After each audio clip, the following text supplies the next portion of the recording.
Muy buenos días. Sean bienvenidos a la Iglesia Bíblica Petra. Es un privilegio el que tenemos esta mañana de poder congregarnos y exaltar el nombre de nuestro Señor. Amén. A Él sea toda la gloria. No existe otra razón por la que estemos esta mañana aquí congregados que no sea darle el honor a Él, la gloria a Él, por todo lo que Él ha hecho, por todo lo que Él es. Amén. Qué impresionante, ¿no? Cantarle al Señor con todo nuestro corazón. Y antes de ir a Malaquías, hoy iniciamos el último libro de los 12. Y antes de ir ahí, quiero invitarte a orar conmigo. Que sea Dios esta mañana hablando a nuestros corazones. Padre, te damos todo el honor, toda la gloria a ti, Señor. Delante, Señor, de tu presencia, reconocemos, Señor, nuestra fragilidad, Señor. Confesamos, Señor, nuestra necesidad de ti, Señor. En tantas áreas en nuestras vidas, Señor, en la que muchas veces queremos vivir bajo nuestra propia fuerza, pero en tu gran misericordia, Señor, en nuestros fracasos, Señor, en nuestra debilidad, Señor, en nuestra insuficiencia, nos muestras a cada uno de nosotros el único al que podemos correr. Ayúdenos, Señor, a entender profundamente en nuestro corazón su amor, su gracia, su misericordia, su verdad, su perdón, su justicia. Ayúdenos a entender de corazón, Señor, la cruz, la obra vicaria de Cristo en la cruz. Ayúdenos, Señor, a entender y vivir a la luz, Señor, de quién eres, tu justicia, tu santidad, Señor, tu gloria y tu honor. Ayúdenos a tener reverencia, Señor, ante tu palabra. Y ayúdenos cada día, Señor, a glorificarlo en todo lo que hacemos. Gracias, Señor, por tu amor y tu misericordia. Amén y amén. Llegamos al libro de Malaquías. Y Malaquías fue escrito aproximadamente 100 años después del regreso del exilio.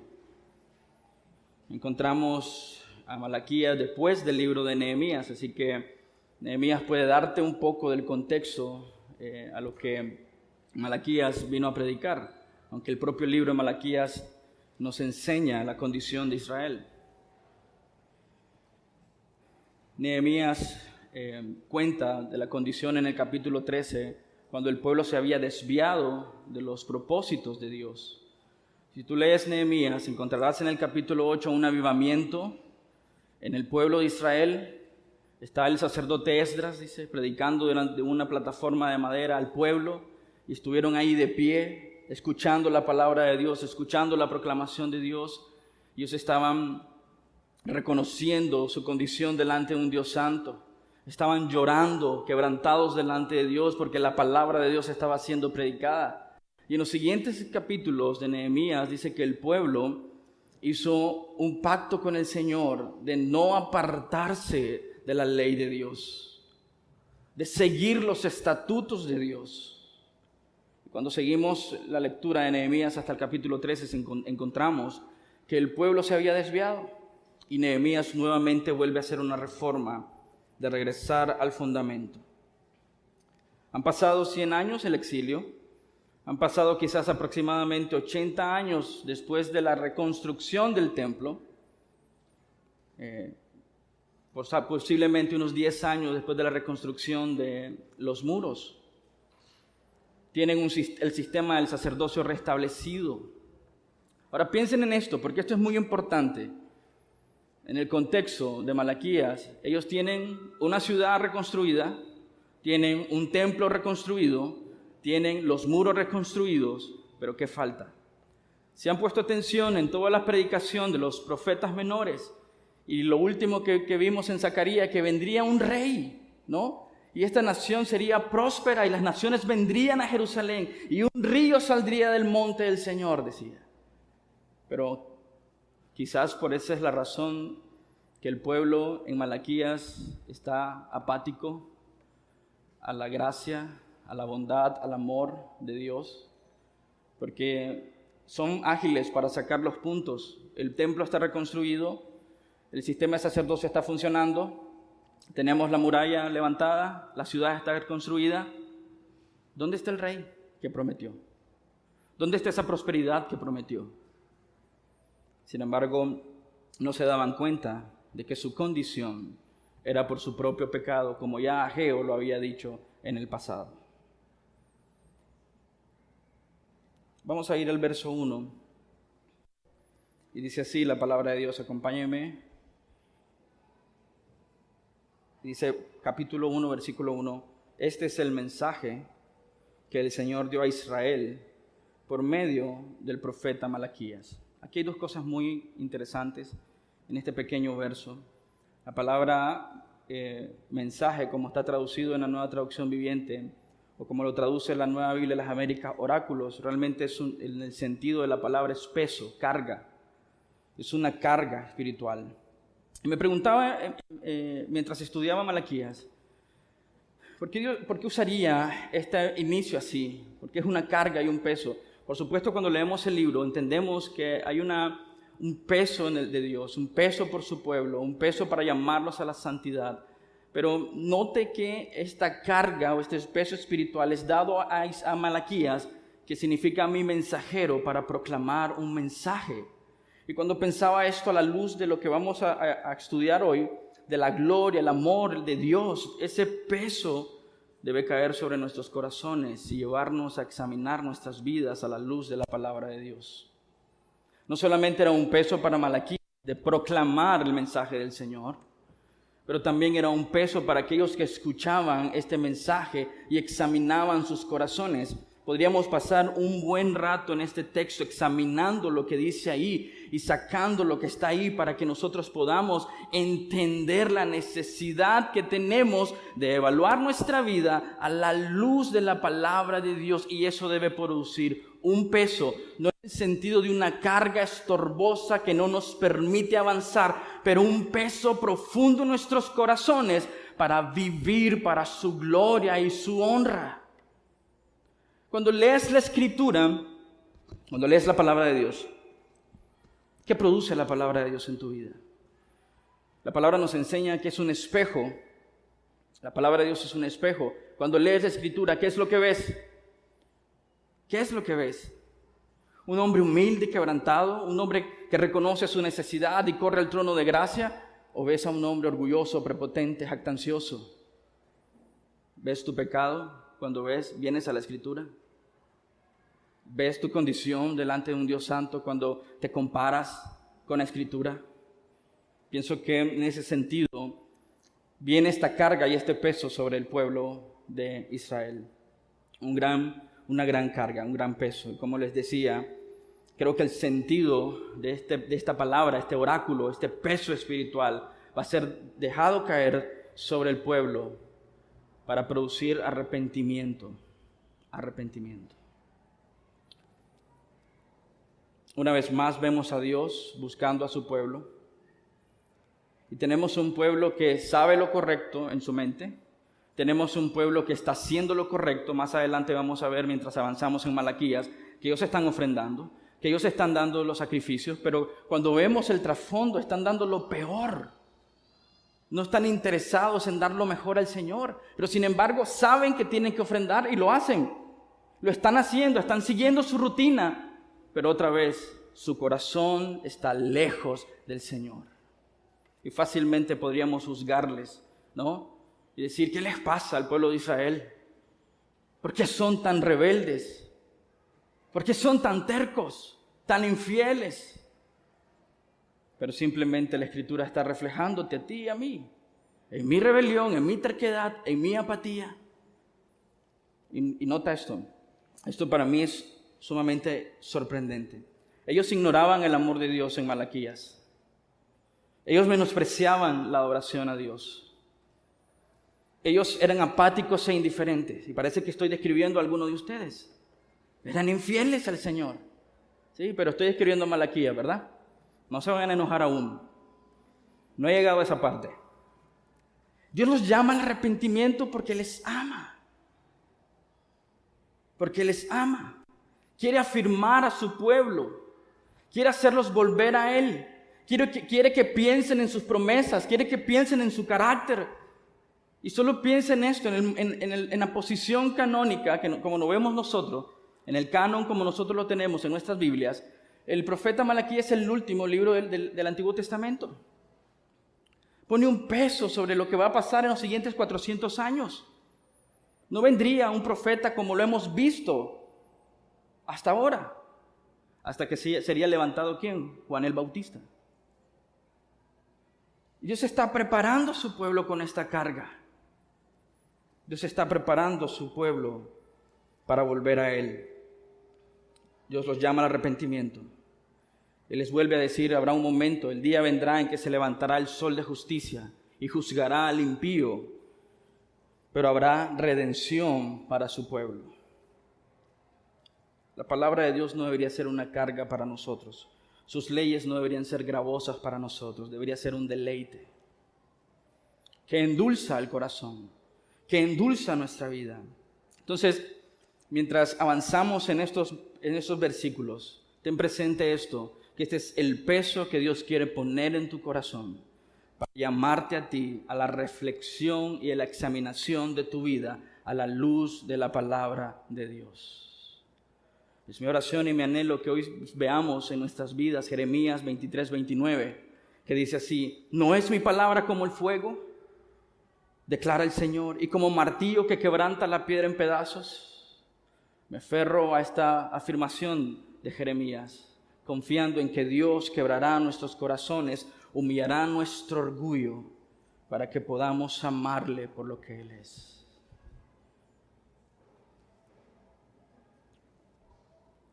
Ahora piensa en esto, el hecho que no dice es una carga en contra de Israel, muestra la misericordia de Dios. Es una carga para Israel, es para su beneficio. Pero piensa en esto por un momento, Dios no va a censurar su mensaje. Dios va a exponer su mensaje para que puedan llamarlo al arrepentimiento, para que el pueblo pueda escuchar la verdad de Dios y arrepentirse y volver a Él. Es una carga para el pueblo, para que pueda reconocer su condición y volver al Señor. Ese es el clamor de los 12, llamándote al arrepentimiento. Vuelve al pacto, sé fiel al Señor. Honra al Señor con tu vida, glorifica al Señor con tu vida, ámale con todo tu corazón, con toda tu fuerza y con todo tu ser. Sigue siendo el llamado del pueblo, al pueblo de Dios. Y ese sigue siendo el llamado para ti. Arrepiéntete de tus pecados, vuelve al Señor, abandona tu manera egoísta de vivir, irracional, absurda, vuelve al Señor, regocíjate en los brazos de amor de Dios, deleítate en el conocimiento de Dios. Sigue siendo ese llamado para ti hoy, esta mañana. Mira cómo inicia el oráculo, la profecía, la carga, el mensaje del profeta Malaquías. Capítulo 1, versículo 2. Yo siempre los he amado. Solo quiero que pienses por un momento, esta semana, ¿cómo has vivido delante de Dios? ¿Cómo has vivido realmente? No lo vas a decir públicamente. Piensa en ello por un momento. ¿Cómo has vivido esta semana? ¿Cuánta corrupción, cuánto pecado, cuánta inmoralidad, cuánta queja, cuánta apatía? ¿Cuántas veces esta semana murmuraste? ¿Cuántas veces esta semana te quejaste del carácter de Dios, de su bondad y su misericordia? ¿Cuántas veces esta semana dudaste de su fidelidad? ¿Cuántas veces durante esta semana pensaste Dios no es bueno? Y Dios esta mañana te dice, yo siempre te he amado. Debería quebrantar nuestros corazones y quiero confesarte esto.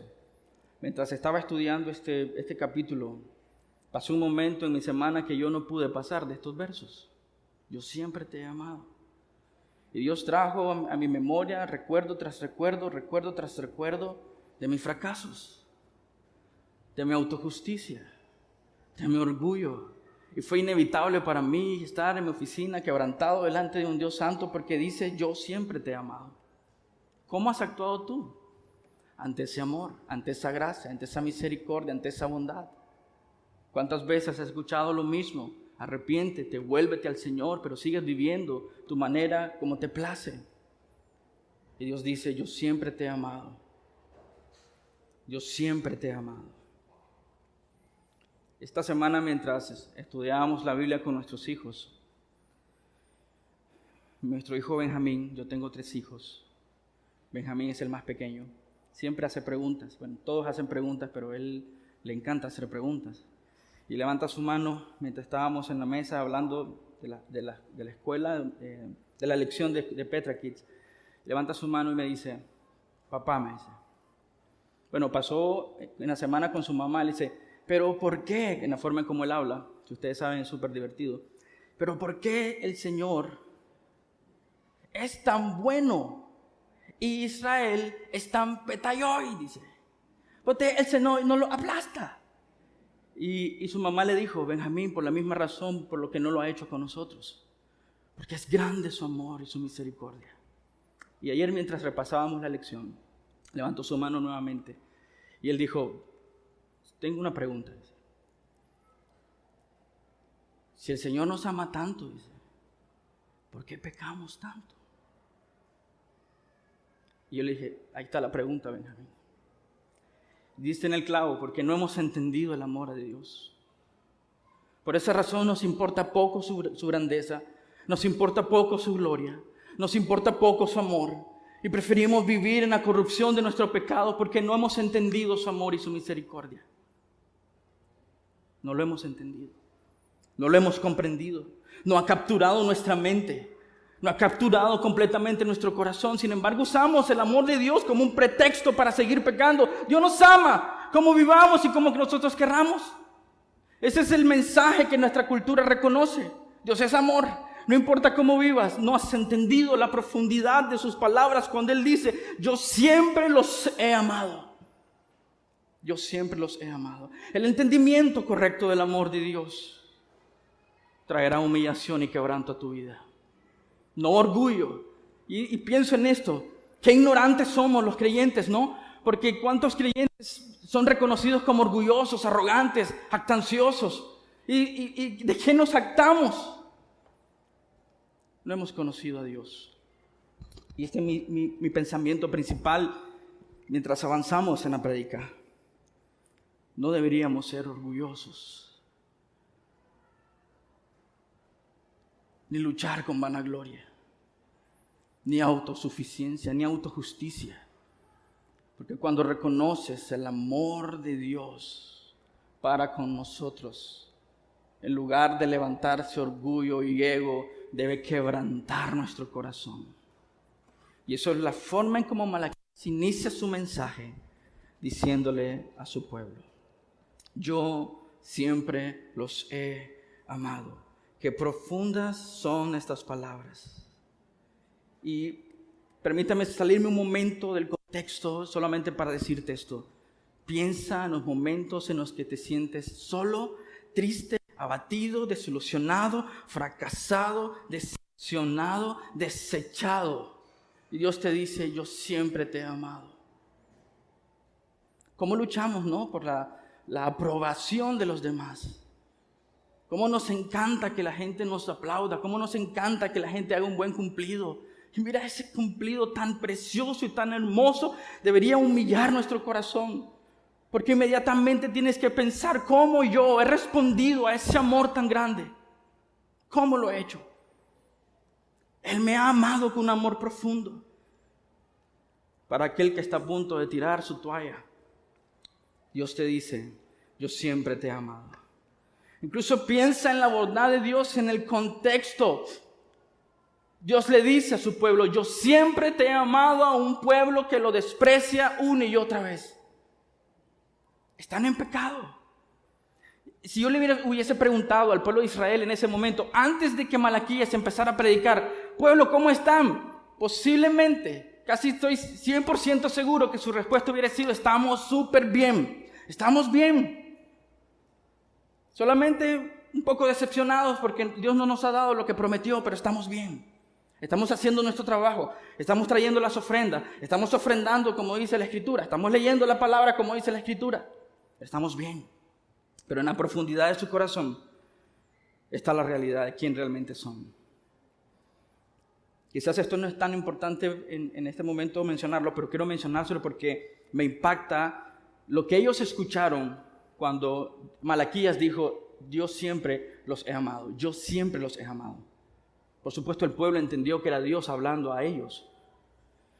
El verbo en el original está en tiempo perfecto, lo que indica que Dios no solo amó en el pasado, sino que sigue amando en el presente. Entonces podríamos decir que ellos escucharon esto: te amo, te he amado en el pasado y te sigo amando. Eso escucharon ellos. Ellos entendieron eso porque ellos hablaban ese idioma. No podían ignorar el amor de Dios. Y eso es lo que muchas veces nosotros hacemos. Ignoramos el amor de Dios. Ignoramos el amor de Dios. Vamos a hablar de esta palabra más adelante. Solo piensa cómo que Dios diga, yo te amo, cambia inmediatamente la perspectiva en la que estás. Déjame hacer esta ilustración con tus hijos. Si tienes hijos puedes entenderlo. No es tan difícil aunque no tengas hijos de entenderlo. Si un día tu hijo se levanta a medianoche gritando porque tiene una pesadilla y tú entras a su cuarto y le dices, ¿qué pasa, mi amor? Tengo miedo, dice tu hijo. Y tú le dices, no te preocupes, aquí estoy. ¿Qué pasa en la mente de tu hijo y el corazón de tu hijo? Vuelve a dormir. Porque está su papi. Dios está diciendo, aquí estoy. ¿Por qué me ignoras? ¿Por qué me rechazas? ¿Por qué sigues corriendo en la terquedad de tu corazón? Yo siempre los he amado. Es una aclaración profunda, pero también es un llamado al arrepentimiento.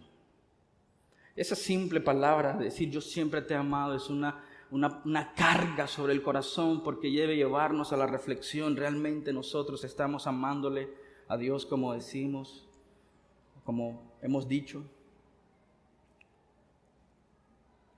El reconocimiento, el conocimiento del amor de Dios en medio de nuestras circunstancias, sea apatía, rebelión, debe aplastarnos y llamarnos al arrepentimiento. Déjame te repito este pensamiento.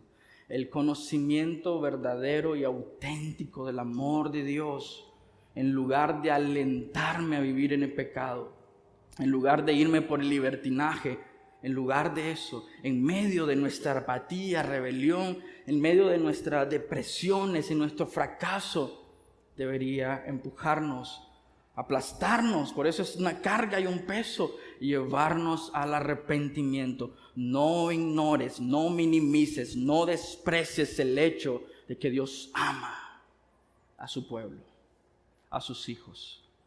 Escucha la voz de Dios llamándote a ti, llamándote al arrepentimiento, llamándote a humillarte, llamándote a arrepentirte, llamando a reconocer tu condición pecaminosa delante de un Dios santo, llamándote a deleitarte en su amor.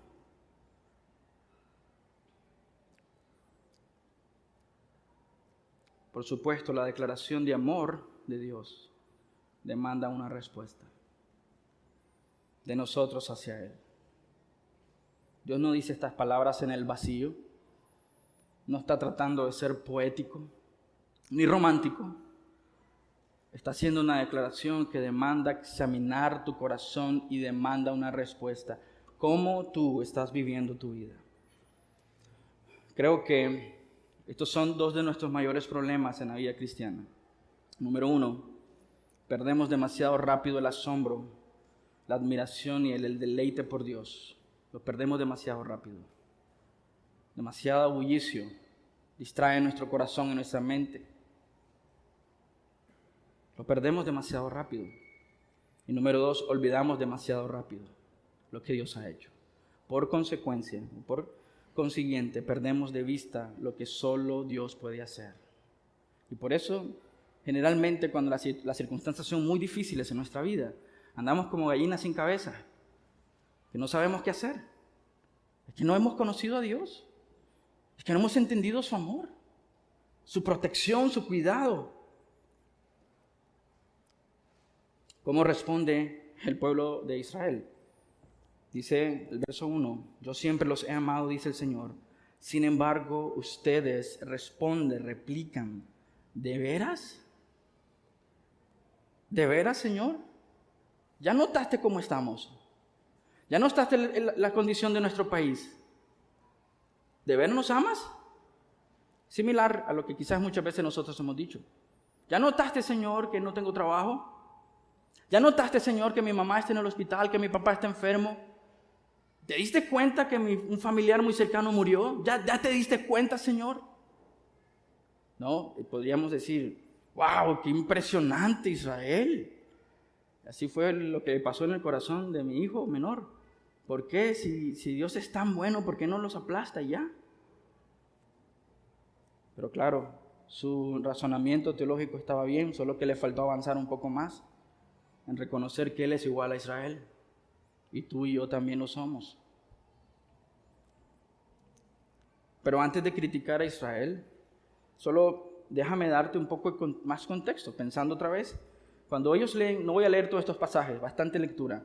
Cuando ellos leen Isaías 49, ven una nación gloriosa. Ven a un rey sentado en el trono. Ven a una nación poderosa. Jeremías 23, ven a una nación que se ha levantado. Ezequiel 25 al 30, ven el poderío de la nación de Israel. Simplemente si repasamos los textos que se leyeron la semana pasada de Zacarías, ¿dónde está ese rey? Entonces piensa por un momento que ellos son igual a nosotros, tenemos esa similitud, nos desilusionamos rápidamente, nos decepcionamos rápidamente, nos desanimamos rápidamente. Y no es que estoy dándoles la razón, solo quiero que entiendas su condición. Pero esperaban algo distinto de lo que estaban esperando, ¿no? Valga la redundancia. Ellos tenían una expectativa sobre su nación y no estaba pasando. En lugar de humillarse al Señor, ¿qué hicieron?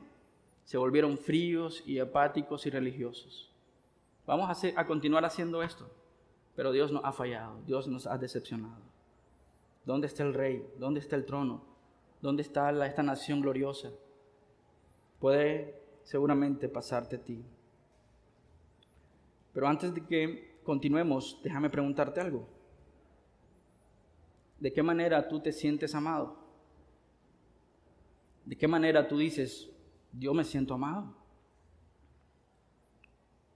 ¿En qué momentos, circunstancias tú piensas, hoy me siento sumamente amado por Dios? Eso es importante que te lo puedas preguntar. ¿En qué momentos tú has dicho, wow, no dudo del amor de Dios hoy? Generalmente nosotros meditamos en el amor de Dios, su fidelidad y todos sus atributos por medio de las circunstancias que nosotros vivimos. Si son circunstancias cómodas, Dios es bueno, Dios es fiel, Dios nos ama. Si son circunstancias que incomodan nuestro corazón, que exponen nuestro corazón, Dios no es tan bueno. Generalmente medimos entonces el amor de Dios por las circunstancias. ¿En qué momento tú disfrutas más del amor de Dios y te deleitas más en el amor de Dios? ¿Cuando tienes salud, cuando tienes dinero, cuando tienes recursos, cuando todo parece ir bien? Tendemos a medir a Dios por medio de lo que tenemos. Y si no tenemos algo en una cultura tan avariciosa, empezamos a decir, Dios no es tan bueno conmigo. En una cultura de comparación, Dios no es tan bueno conmigo como lo ha sido con Él. Él tiene un mejor trabajo, tiene un mejor carro, vive en una mejor casa. Dios es mejor que Él, que conmigo. Te pregunto, ¿mides el amor de Dios por tu salud? ¿Mides el amor de Dios por el dinero que está en la cuenta de tu banco? ¿Mides el amor de Dios por los recursos que tienes? ¿Mides el amor de Dios por la falta de salud? Dios no es tan bueno, me dio una salud no muy buena. Te pregunto, ¿cómo mides el amor de Dios? Piensa en ello por un momento, porque el día que eso te falle, vas a decir, Dios no me ama, Dios me abandona, Dios me ha rechazado. Pensamos en que Dios nos debe algo. Porque en la ecuación nos ponemos como importantes. ¿Qué haría el Señor sin mí en su reino? Pues seguiría siendo Dios. No eres tan importante. La razón es porque somos mimados y queremos todo. Pero debo decirte algo con honestidad. Dios no nos ha fallado. Dios no nos debe nada. ¿Sí? Entiende eso. Si se te olvida toda la prédica hoy, recuerda esto: Dios no te debe nada, tú le debes todo.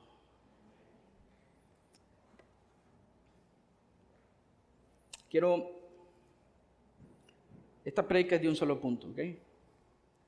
Y copié,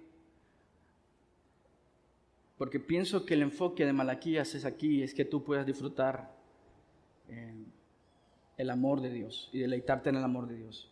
Y este punto lo encontramos en las palabras del apóstol Pablo a la iglesia en Éfeso. Así que este es el punto central de estas palabras de Malaquías, su pueblo, que ellos puedan disfrutar, deleitar, conocer, amar a Dios profundamente. Y es el deseo en mi corazón. Esto es lo que yo voy a orar por ti durante esta semana. Y dice así, Efesios, punto número 1, Efesios 3, 18 al 19.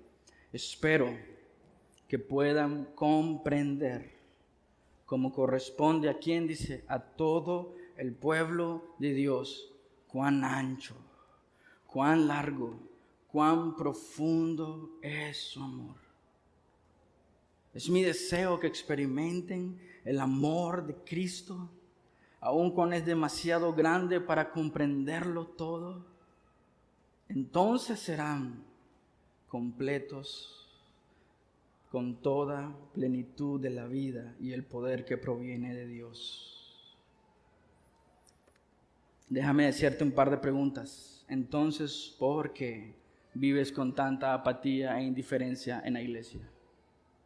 Entonces, ¿por qué estás tan desanimado, desilusionado, decepcionado de la vida? Dime por qué tienes miedo, por qué tienes ansiedad, por qué tienes tanto temor de dar pasos de fe, por qué piensas en el fracaso tan a menudo, por qué estás tan preocupado por el abandono, por qué no te arrepientes de tus pecados y vuelves a Dios, por qué no hay gozo en tu vida, por qué no hay alegría y contentamiento, por qué hay tantas quejas. Y la respuesta es esto: no comprendes cómo es nuestra responsabilidad, cuán ancho, cuán largo, cuán alto, cuán profundo es su amor. No has experimentado, no hemos experimentado el amor de Cristo, aunque es demasiado grande para comprenderlo todo. Pero cuando comprendes el amor de Dios, antes dice, estas serán las raíces que te mantendrán firme en las circunstancias difíciles. Ese es mi deseo y mi oración, que tú puedas, que nosotros como iglesia podamos comprender profundamente el amor de Dios. No un amor emocional, romántico, ficticio, superficial, pero un amor profundo que nos lleva a nosotros cada día más a ponernos sobre nuestras rodillas y clamar a Él. Mira la respuesta entonces una vez más de Malaquías. Malaquías 1, Dios le dice, yo siempre los he amado, dice el Señor. Sin embargo, ustedes replican, se quejan y me dicen, ¿dónde está ese amor? ¿Cómo nos has amado?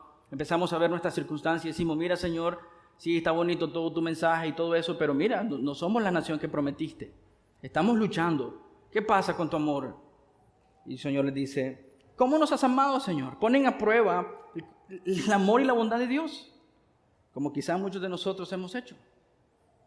Entonces el Señor contesta, yo les he demostrado mi amor en la siguiente manera. Amé a su antepasado Jacob, pero rechacé a su hermano Esaú. Devasté su zona montañosa.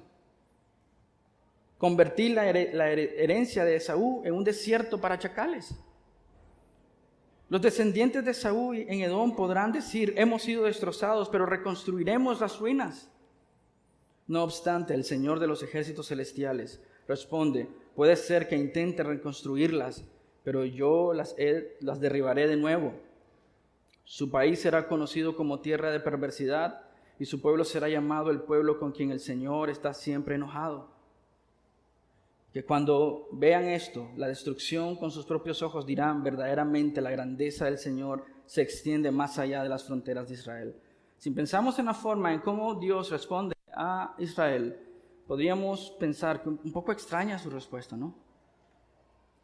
Es un poco rara. Decimos, ¿por qué Dios le responde así? Tenemos que pensar entonces en el carácter de Dios, en las promesas de Dios. Por supuesto, podríamos decir, ahí está clara la doctrina de la elección incondicional.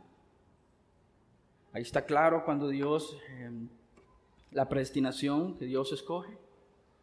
Pero estoy seguro de que Malaquías no está pensando en eso, más que en el pacto de Dios, las promesas de Dios con su pueblo. ¿Y por qué pienso eso? Porque ningún judío que ha leído el Antiguo Testamento va a tener dudas de la elección incondicional. Ninguno. Así que el punto aquí no es debatir si somos o no somos elegidos antes de que nosotros supiéramos algo. El texto dice que Dios nos escogió cuando estábamos muertos en nuestros delitos y pecados. No hay nada más que discutir. Y no es el punto de Malaquías. El punto de Malaquías es poner la mirada en quién es Dios. Recuerda que cuando los profetas hablan con un peso de los pactos presentes. Él los está llamando a volver al pacto con el Señor. Y Él les dice, mi amor está ahí a través de todo lo que yo he hecho. Yo los escogí, yo los elegí. Pero el enfoque principal está en quién es Dios, en su carácter, en su promesa. Es una clara referencia al pacto de Dios y que Él está sosteniendo lo que Él ha dicho que hará. ¿Sí? En otro momento hablaremos de la elección incondicional. Pero lo que está presente aquí es que ellos vuelven a poner su mirada en quién es Dios. ¿Cómo Dios nos ha amado? Quiero recalcar mi punto aquí. Creo que Malaquías quiere que el pueblo medite en la bondad de Dios a través de los años. Quiere que el pueblo de Dios medite en la bondad de Dios a través del exilio. Quiere que mediten a través de cuando salieron de Egipto. Quieren que mediten cómo Dios los formó en una nación. Y cómo Dios los liberó. Y cómo Dios los alimentó en el desierto. Y cómo Dios proveyó agua.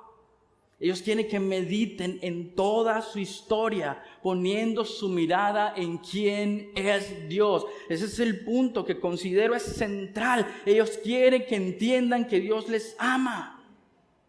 Y si lo miramos canónico, cronológicamente, Malaquías es el último profeta del Antiguo Testamento. Viene un tiempo que se le llama de intermedio o silencio.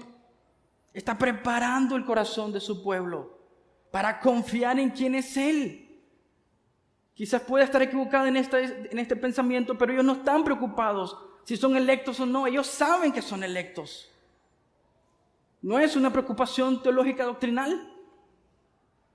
Como un judío jamás leyendo el Antiguo Testamento dudaría de la existencia de Dios. Porque allí está en la Escritura. Lo que Malaquías está diciendo, su soberano amor electivo que está ahí presente, está basado en el carácter y las promesas de Dios. Y eso sigue siendo todavía un peso tan profundo en nosotros, porque nosotros dudamos del carácter de Dios porque no le conocemos. Porque no le conocemos por lo que Él es y lo que Él puede hacer. Así que permíteme demostrarte esto, de que el punto de Malaquías es poner nuestra mirada en el Señor, reflexionar en la historia de la redención acerca del poder de Dios, de que Dios nunca los ha dejado. Yo nunca los he abandonado, yo siempre los he amado, como acaba de afirmar. La palabra que Dios usa para mostrar su amor en el Antiguo Testamento, hay muchas, pero quiero mostrarle dos. La que usa aquí y una más que siento que es muy importante entendido en el Antiguo Testamento. La primera palabra es ahab, o sus variantes, ahaba. Está hablando de un amor, de muestra de afecto que tiene que ver mucho con la relación entre dos. En este caso, Dios con su pueblo. ¿Y cómo es que Dios mostró su amor a través de la historia de la redención, a través de sus pactos? Y lo que Malaquías está haciendo ahí para un judío que escuchaba esto es inmediatamente recordar a Dios haciendo pactos con su pueblo. El pacto que Dios hizo con Abraham, el pacto que Dios hizo con David, el pacto que Dios hizo con Moisés.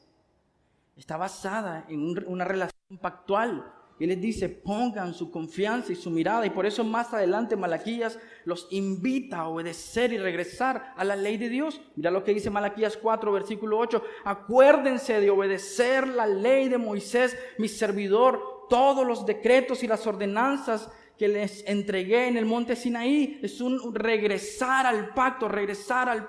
Y Él quiere poner el carácter de Dios en su lugar, su poder, su gloria, para que ellos puedan vivir como Dios quiere que vivan. Deuteronomios 4:37 dice así: debido a que él, Ahab, a tus antepasados, quiso bendecir a sus descendientes, así que él mismo te sacó de Egipto con un gran despliegue de poder. Esto está plagado de términos de pacto.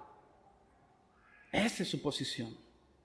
Nos ama, no porque tú puedas hacer algo bueno, o porque tú hiciste algo bueno. Te ama porque es un Dios de amor.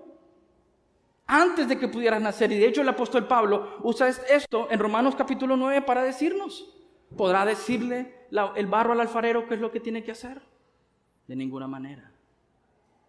Deuteronomio 7, versículos 6 y 8. Pues tú eres un pueblo santo, porque perteneces al Señor tu Dios. De todos los pueblos de la tierra, el Señor tu Dios te eligió a ti para que seas su tesoro especial.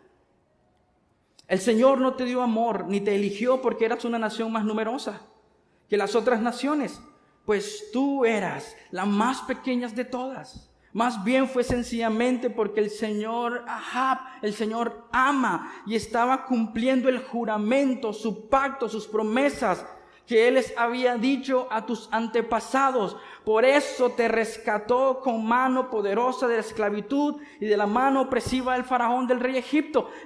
Ten esto presente, en su contexto siguen bajo un imperio. Y lo que les está diciendo es: tengan presente mi poder.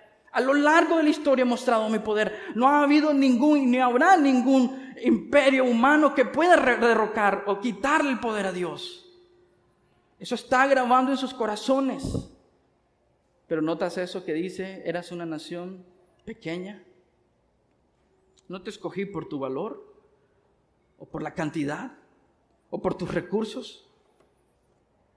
Él te eligió para mostrar su gloria. Por eso cuando hablo del peso espiritual que este mensaje da, debe humillarnos. Porque en 1 Corintios capítulo 1, ese verso no está creo en las pantallas. 1 Corintios capítulo 1, versículo 27 al 31 dice: en cambio, Dios eligió lo que el mundo considera ridículo. ¿Ves por qué es triste ver a un cristiano lleno de orgullo? Porque ¿por qué te jactas? ¿De qué te jactas? A lo más ridículo para avergonzar a los que se creen sabios. Y escogió cosas que no tienen poder para avergonzar a los poderosos. Está hablando de ti si has nacido de nuevo. Ridículo, sin fuerza, sin poder. Dios escogió lo despreciado por el mundo. Lo que se considera como ¿qué? Como nada. Y lo usó para convertir en nada lo que el mundo considera importante. ¿Quién es el centro de este texto? ¿Tú o Dios? Me gustaría ver a Joel Osteen predicar este texto. ¿Qué va a decir? Solo faltó que agregaran: hay un campeón en ti. Descúbrelo. Si un campeón ridículo, un campeón que es nada, porque Dios lo es todo.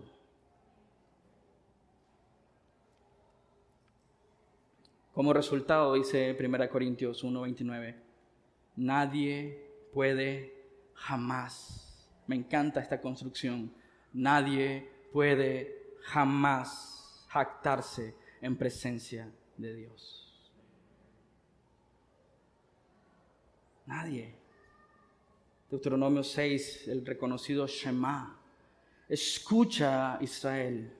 El Señor es nuestro Dios, solamente Él es el Señor. Recuerdan que esto está presente en el corazón de los judíos. Reconocen inmediatamente estas palabras, hacen inmediatamente las conexiones. Escucha, Israel, el Señor es nuestro Dios, solamente el Señor. Que dice Ahab, el Señor tu Dios, dice, solo al Señor tu Dios amas. Usa el mismo verbo. Recuerdan que le dije que la declaración de amor está demandando una respuesta de nosotros, y que dice Deuteronomio 6 que es algo que los judíos tienen de memoria en ese contexto. ya han estudiado la Biblia, están pasando por la Biblia y dice, ama al Señor tu Dios con todo tu corazón, con toda tu alma y con todas tus fuerzas. No dice, si las circunstancias te lo permiten, ama al Señor. Si tienes los recursos, ama al Señor. Si te sientes cómodo, ama al Señor. Dice, ama al Señor con todo tu corazón, con toda tu fuerza, con todo tu ser. Existan las circunstancias o no, ama al Señor tu Dios. Ese es un regreso al pacto y la relación que tenemos con Dios. Me encanta Jeremías 31, de hecho, ese es el texto de hoy para la lectura. Jeremías 30 y 31. Jeremías 31 y 3 dice, sí, el profeta nos habla del mismo verbo. Hace tiempo el Señor le dijo a Israel, yo te he amado, Ahava, pueblo mío. ¿Cómo lo ha amado el Señor? Dice, con amor eterno. E introduce un texto o una palabra, un sustantivo en el original que es sumamente impresionante, Hesed. Muchas traducciones han traducido esta palabra, que no tiene una equivalencia exacta en el español, como misericordia, como bondad amorosa, como amor firme, como amor fiel. Muchas veces misericordia, muchas veces como piedad, muchas veces como amabilidad, muchas veces como amor. Literalmente sería amor pactual, ¿no? Amor de pacto. Pero quizás, voy a atrever a decir algo, una versión que es tal vez más cerca sería amor inagotable, que no tiene fin. ¿Cómo, dice Dios, nos ha amado? Con un amor eterno y con un amor Hesed, que quizás en nuestra traducción perdemos de vista, pero es tan íntimo, tan personal, de conocimiento, de relación, de intimidad con Dios, de que no hay otra prioridad de mi vida que amar a Dios con todo mi corazón, con toda mi fuerza y con todo mi ser, y rendir mi vida a su señorío. Éxodo capítulo 34, versículo 6. El Señor pasó por delante de Moisés proclamando, Yahweh, el Señor, el Dios de compasión y misericordia. Soy lento para enojarme y estoy lleno de amor inagotable, lleno de Hesed y fidelidad. ¿Están entendiendo la contundencia de que Dios regresa a la historia de redención? Diciéndoles que con esta clase de amor yo los he amado. ¿Por qué sigues corriendo lejos de mí? Es una confrontación tan linda, tan preciosa, decir yo los he amado con amor inagotable. Isaías 54:10, pues las montañas podrán moverse y las colinas desaparecer, pero aún así mi Hesed, mi amor fiel por ti permanecerá. ¿Cuánto debe nutrir nuestro corazón como creyentes eso? Porque Dios sigue siendo el mismo. Ayer, hoy y siempre. Y sigue amando de esa manera a sus hijos. Dios nos ha amado fielmente. Mi pacto de bendición, escucha eso, nunca será roto. Nunca será roto. Mi pacto de bendición nunca será roto. Dice el Señor, quien tiene misericordia de ti. Esos textos humillan. Porque a la luz de nuestra condición, a la luz de nuestro pecado, de nuestra rebelión, y comparándonos y viéndonos en el reflejo de su amor, no lo hemos amado.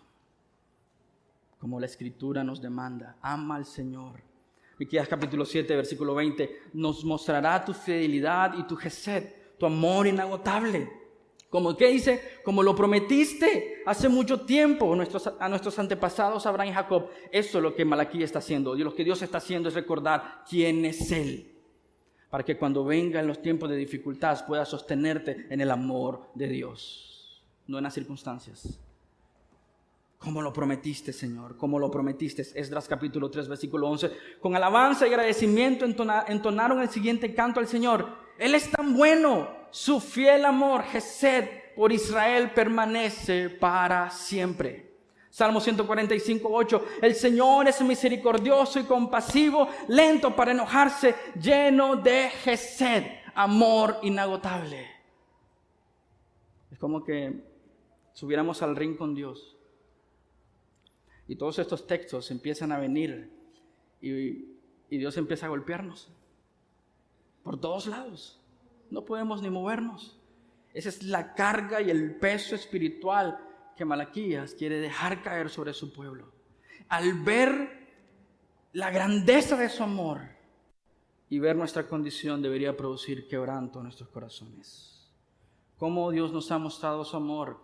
Cuando los escritores del Nuevo Testamento empezaron a traducir las palabras del Antiguo Testamento, incluso las palabras de Jesús, que muchas de ellas fueron en arameo, usaron una palabra, ágape, en el Nuevo Testamento. Entonces tenemos Marcos 12, 30 al 31, dice el Señor, Ahab, al Señor tu Dios, con todo tu corazón, con toda tu alma, con toda tu fuerza, con todo tu ser. Y segundo, dice, de igualmente importante, ama a tu prójimo como a ti mismo. Juan 3:16, pues Dios amó, ágape, Ahab, tanto al mundo que dio a su Hijo unigénito para que todo aquel que cree en Él no se pierda, mas tenga vida eterna. Pero si sigues leyendo, dice, pero aquel que no lo rechaza, ya está condenado. Romanos 5:8, pero Dios mostró su gran amor, ágape, que nos tiene al enviar a Cristo a morir por nosotros cuando todavía éramos, ¿qué? Pecadores. Primera de Juan 4:9, Dios mostró cuánto nos ágape, que nos tiene al enviar a Cristo a morir por nosotros cuando todavía éramos pecadores. Efesios capítulo 2. Estábamos muertos en nuestros delitos y pecados. Y Dios en su gracia, el don de la salvación, nos los dio para que ninguno de nosotros pudiera jactarse. Primera de Juan 4:19, nos amamos, una vez más, ágape, unos a otros, porque Él nos amó. ¿Notas eso, que el amor de Dios en sus hijos tiene consecuencias eclesiológicas? Tiene consecuencias sociales. Por eso vas a encontrar en el Antiguo Testamento muchas veces Dios diciéndole, ¿por qué no están ejerciendo justicia? ¿Por qué no están amando a Dios? En una nación que afirma ser el 98 tal vez o menos, 90% de la población cristiana, creyentes en el Señor, ¿realmente ama a Dios esta nación? Porque si amáramos a Dios, dice, el amor de Dios en nosotros, nos amamos, dice, entre nosotros, porque Dios nos amó primero. Porque Él nos amó, ágape primero. Malaquías hace la introducción de Elías y lo que está haciendo ahí es una tipología de Juan el Bautista. Vamos a ver eso cuando avancemos hasta el capítulo 4. ¿Y qué dice Juan el Bautista? He ahí el Cordero de Dios que quita el pecado del mundo. ¿Cómo mostró Dios su amor? Dicen. Dios mostró cuánto nos ama, primera de Juan 4:9, al enviar a Cristo. ¿Aún sigues esperando otro tipo de muestra de amor? Cuando Dios envió a Cristo a morir en la cruz del Calvario y pagar el precio que tú no puedes pagar.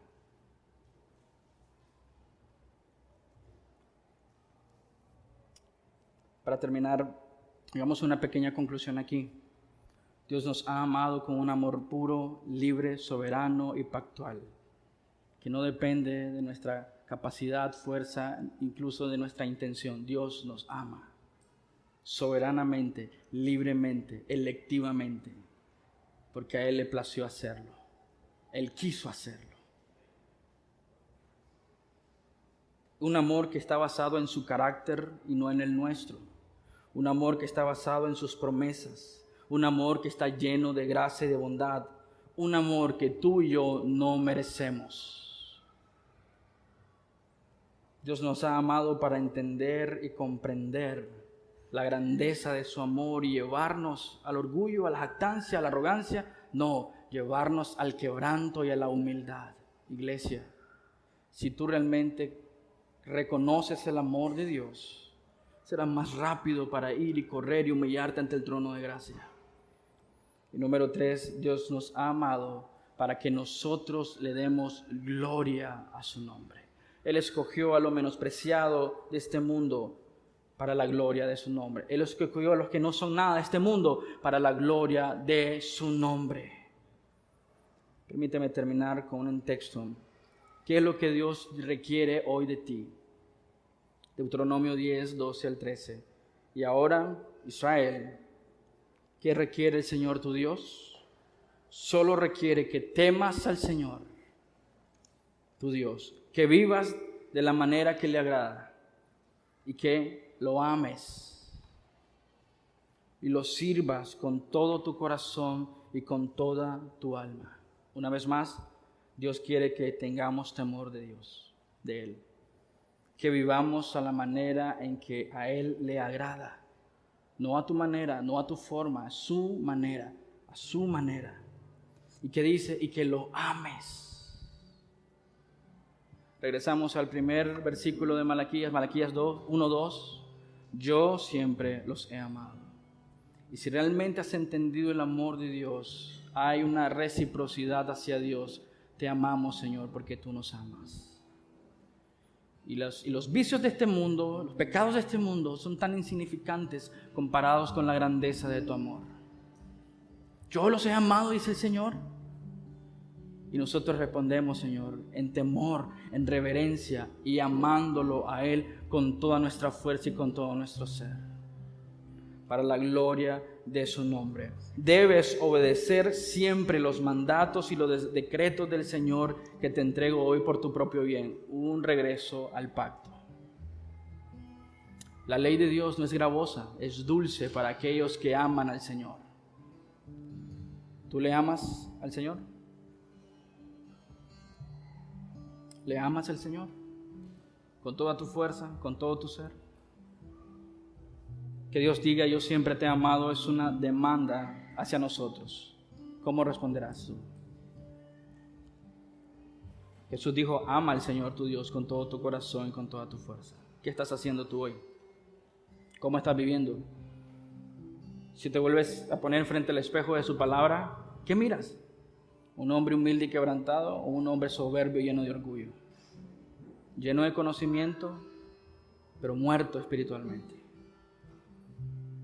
Que es la comprensión de su amor nos lleve a arrepentirnos, humillarnos y buscar del Señor. Permíteme terminar con Efesios 3.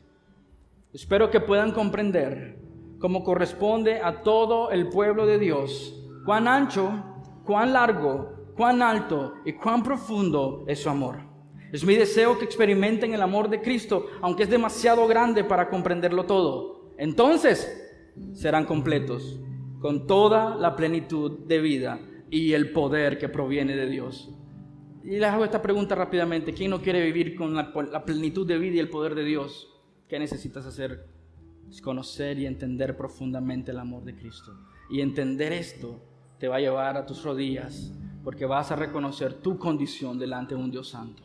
Oremos. Señor, te agradecemos por tu palabra, Señor. Gracias, Padre, por amarnos como tú nos amas. Señor, ayúdenos a entender que cuando comprendemos, Señor, la profundidad de tu amor, Señor, reflejada en la cruz del Calvario, tu ira, Señor, cayó sobre Cristo Jesús. Y vemos ahí el glorioso intercambio, Señor. Dios, al ver mi propia vida, Señor, mi pecado, Señor, mi fracaso, Señor, espiritual, una vez tras vez, Señor, una y otra vez, Señor. Y veo tu grandeza, tu poder, Señor, basado en tu carácter, Señor, en tu suficiencia, Señor, en tu gloria, en tu majestad, en tus propósitos, Señor. Y nos escoges y nos eliges, Señor, para que nosotros, al deleitarnos en tu amor y tu grandeza, podamos darte gloria y honor a ti, Señor, debido, Señor, a que hemos entendido profundamente nuestra condición por medio de tu amor inagotable, lento para la ira, lleno de compasión. Ayúdenos, Señor, a deleitarnos en este Dios amoroso y glorioso. En tu nombre oramos, amado Señor. Amén y amén. Dios los bendiga, hermanos. Son amados.